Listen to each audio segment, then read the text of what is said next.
USAA knows dynamic duos can save the day, like superheroes and sidekicks, or auto and home insurance. With USAA, you can bundle your auto and home and save up to 10%. Tap the banner to learn more and get a quote at usaa.com/bundle. Restrictions apply. Mom, can you tell me a story? Sure. Once upon a time, a mom needed a new car. Was she brave? She was tired, mostly. But she went to Carvana.com and found a great car at a great price. No secret treasure map required. Did she have to fight a dragon? Nope, she bought it 100% online. From her bed, actually. Was it scary? Honey, it was as unscary as car buying could be. Did the car have a sunroof? It did, actually. Okay, good story. Car buying you'll want to tell stories about. Buy your car today on Carvana. Delivery fees may apply.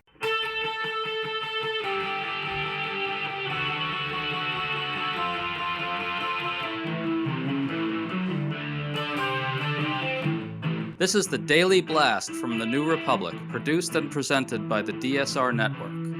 I'm your host, Greg Sargent.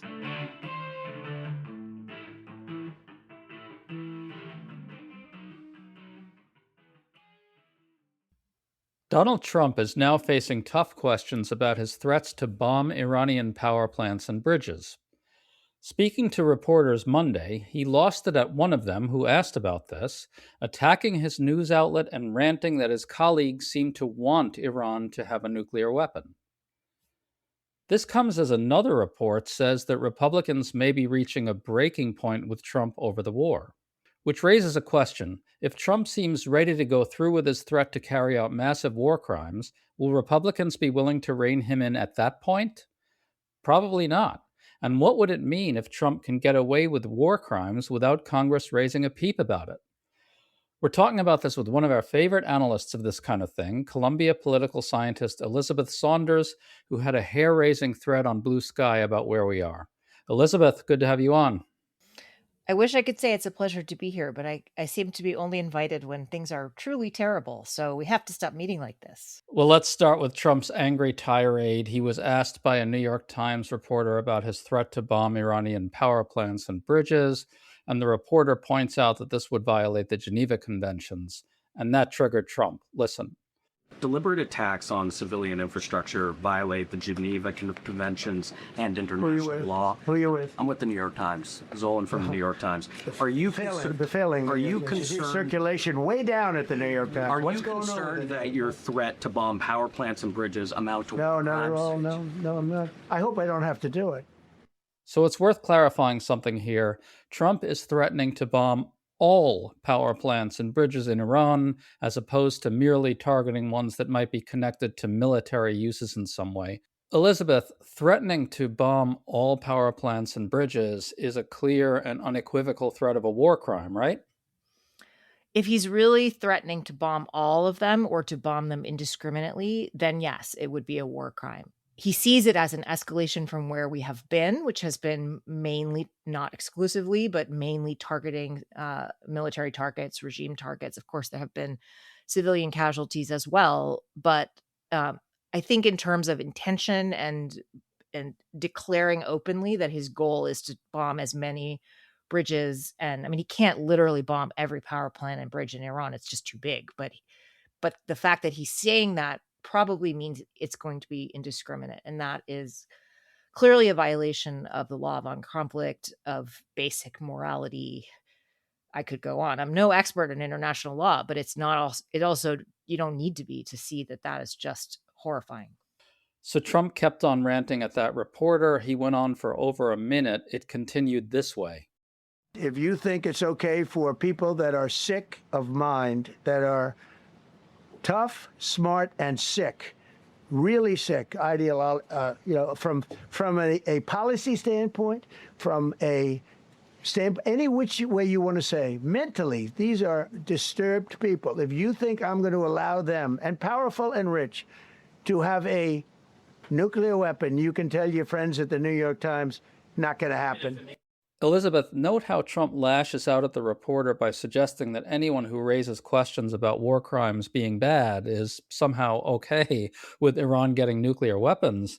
He seems to have simply just discarded the idea that his use of American military power should be bound or constrained in any way by international law, by concern about civilians, or anything. There are no limits here. Your thoughts on that? I think that this particular exchange, and including the attack on the New York Times, it's like we've reached some sort of Trump norm busting singularity, right? Like there's so many things that are wrapped up in this little exchange. He's denying that the press should have any right to ask basic questions. He's attacking the press directly. He's, of course, continuing to deny that there would be any problem with bombing these power plants indiscriminately. He throughout the press conference and in his statements over the weekend, he has continually said things about Iran not obtaining a nuclear weapon when he promised that he'd obliterated Iran's nuclear threat back in June. Punchbowl News had an interesting report that said this about Trump and the war, quote, "We're beginning to see tension and perhaps a breaking point with some Republicans," close quote. For instance, Republican Senator John Curtis of Utah says he won't support additional war funding without Congress formally voting on the war. Elizabeth, I know it's absurd to predict that Republicans will ever seriously break from Trump, but I will say this, the Punchbowl reporters are very well sourced inside the GOP, and they're pretty savvy people. And I read this as Republicans sending up a flare of some kind that Trump can't go much further here. Is that too optimistic? I don't know if I would say it's too optimistic. I would never bet on Republicans constraining Trump. But I think that there are reasons to think, first, that it's more likely that he will follow through this time on his threats in a way that is a serious breach of everything that's come before. And that will prompt some kind of Republican reaction. I doubt it will constrain him ahead of time. But if he does actually try to bomb Iran back into the Stone Age, it's hard to imagine there'll be no Republican pushback. To stay up to date on all the news that you need to know, there's no better place than right here on the DSR network. And there's no better way to enjoy the DSR network than by becoming a member. Members enjoy an ad-free listening experience, access to our Discord community, exclusive content, early episode access, and more. Use code DSR26 for a 25% off discount on sign up at thedsrnetwork.com. That's code DSR26 at thedsrnetwork.com/buy. Thank you and enjoy the show.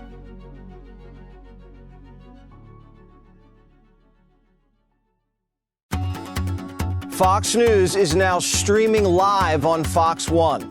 When it matters most, turn to the voices you trust. We go beyond the headlines, bringing you the stories you won't hear anywhere else. Live coverage, sharp analysis, real perspective. At home or on the go, stay connected when it counts. Stream Fox News on Fox One. Download today. Well, you had this great thread where you discussed how dangerous this moment truly is, getting at what you just said. And you talked about how our institutions aren't showing clear signs, or at least sufficient signs of awareness of this. Now, look, one of these institutions is Congress. It's beyond comprehension at this point that Congress is not stepping up here. Our lawmakers should have to go on record about this right now. They should have gone on record about the entire war. There should have been a vote authorizing or not authorizing Trump to go to war against Iran. And I think it's bad in and of itself if lawmakers are spared that act, spared of having to take a position on these things. And here they're not holding any votes, and Trump is threatening war crimes on a mass scale. Well, you're absolutely right that the system should be producing authorizations to use military force, or votes on whether to authorize military force, votes that a president can lose. Certainly George W. Bush believed that was important in Iraq. It is true that we ought to have Congress authorizing war, but the system we have evolved concentrates all the power in the president, and we essentially delegate it to one person. And that's the world we live in now. So as a political scientist, I agree with you, but I also we have to deal with the world we're in now. Well, Elizabeth, just to sort of disentangle a few different things you said, one of them was really emphasized in your thread on Blue Sky. I want to quote it. Quote, "This war may end up being the most devastating thing that happens to the US and the world in the 21st century." Close quote. You got at that a little earlier in this discussion. Can you spell it out a little more for us? Well, I'm not one for hyperbole, but as I think about the effects already that this war has had on Iran and the civilians in Iran, I mean, like, that's where I start. And clearly there will be casualties, further casualties for the US military, and we can't discount that. But you are and then also in the Gulf, right? All these different Gulf nations. You are now talking about a further devastation of Iran through attacks on civilian infrastructure and in retaliation, likely attacks on infrastructure all across the Gulf. Desalination plant attacks could result in a massive humanitarian disaster in the Gulf. And then you think about the price of oil and jet fuel and fertilizer, and that could end up impoverishing millions far from the battlefield. That's the kind of reach. I mean, the Russian invasion of Ukraine had some of those global effects, but actually this seems like it's going to be worse. I mean, the oil and energy and, economics at people that I read, since that's not my area, they definitely seem way more worried about this. In Asia, that you already see signs of conflict over fuel. You could impoverish many millions with the cost of food. Farmers in the United States might be devastated. Even just the cost of living may reduce living standards in places like Europe, right, which have already been under strain. So when you think about the global effect of what Trump is talking about and the likely retaliation it would invite from Iran, it's just, if he does this, that's what they will do. The effect to me seems just beyond anything I can even wrap my head around. And the Iraq War was absolutely, devastating. I mean, in so many ways. The Russian invasion of Ukraine is still devastating in so many ways, but just the sheer number of things that will reverberate from this, on top of the immediate human toll and civilian toll from the fighting, is kind of unfathomable. So, Elizabeth, does this mean that there's really one way out for Trump? And that would be something like Iran does climb down enough on the Strait of Hormuz to allow Trump to declare a victory? And if that doesn't happen, what does Trump do? Does he actually go ahead with his threat? It's a little hard for me to visualize what comes next, partly because the situation is just so awful. Yes, it is awful. And as I said in my thread, this is part of why I am more terrified than I was in any of the previous national security crises since 2017 that Trump has been involved in part because in the previous crises, he may have said things and tweeted things, but there were forces bearing down on him that restrained him. Some of those were his advisors in the first term. Some of those were structural things. The geography of North Korea and South Korea is just constraining in ways we could talk about another time. In this case, Iran has the upper hand. It has no incentive to back down. It controls the Strait of Hormuz currently. The geography is punishing. And as I think we've talked about before, it's hard to imagine a way that you could divide that or share it. What incentive does Iran have to give up any control over that? It's figured out a way to make money, to have leverage over the US. Who needs a nuclear weapon now? They have the Strait of Hormuz.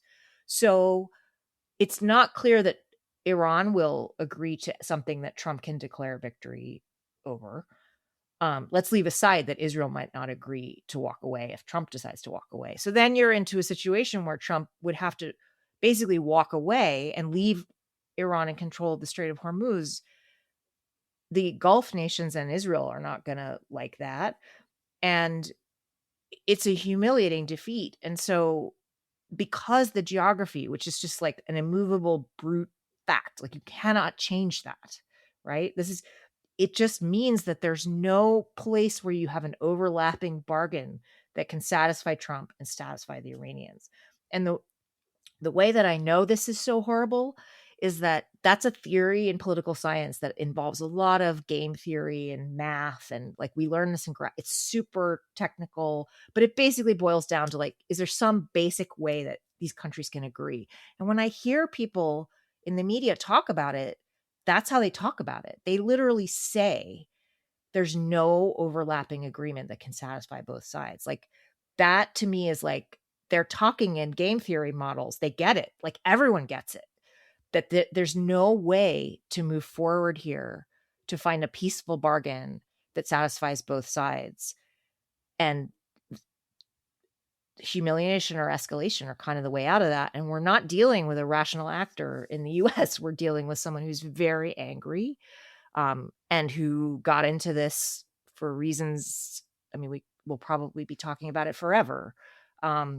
So I don't see what Trump can do. His usual tactics of showing up and saying, oh, I'm not going to invade Greenland and, you know, we've got a great deal. He needs other people to play ball with him on that in a way they just will not. So basically, either Iran doesn't give in and Donald Trump has to accept a humiliation that he can't spin his way out of, or he reduces Iran to rubble and drags it back to the Stone Age. Well, he doesn't just try to drag it back to the Stone Age. He invites retaliation against the Gulf, against U.S. interests in the Gulf, against U.S. interests potentially elsewhere, and, you know, wrecks the global economy and, you know, the global food supply in the ways that we've talked about before. And I think you can't ignore Iran's response in this. They've been quite rational in their dealings with Donald Trump since he pulled out of the JCPOA. They constantly calibrate their response. I mentioned this in my thread. They telegraph when they're going to attack, you know, before this war, they would telegraph when they would hit US bases so that they could be, you know, evacuated and so forth. If he goes through with the threat he made over the weekend and reiterated today, they have no incentive to hold back. They don't. And I cannot imagine what that will look like. But as I sit here on Monday afternoon, thinking about what's going to happen when his deadline expires, other than kicking the can down the road, like extending the deadline further, which is just going to prolong the inevitable, I don't see what the choice between the humiliation and the massive escalation is. I want someone to tell me I'm wrong. Well, hopefully Republicans will finally step up if and when it comes to this, but God knows we've been disappointed so many times before that there's absolutely zero reason to expect it. Elizabeth Saunders, thank you so much for that grim assessment. Thank you. And please invite me on sometime to talk about something happy. I will try. Ryan Reynolds here from Mint Mobile. I don't know if you knew this, but anyone can get the same premium wireless for $15 a month plan that I've been enjoying. It's not just for celebrities. So do like I did and have one of your assistants switch you to Mint Mobile today. I'm told it's super easy to do at mintmobile.com/switch. Upfront payment of $45 for 3-month plan, equivalent to $15 per month required. Intro rate first 3 months only, then full price plan options available. Taxes and fees extra. See full terms at mintmobile.com.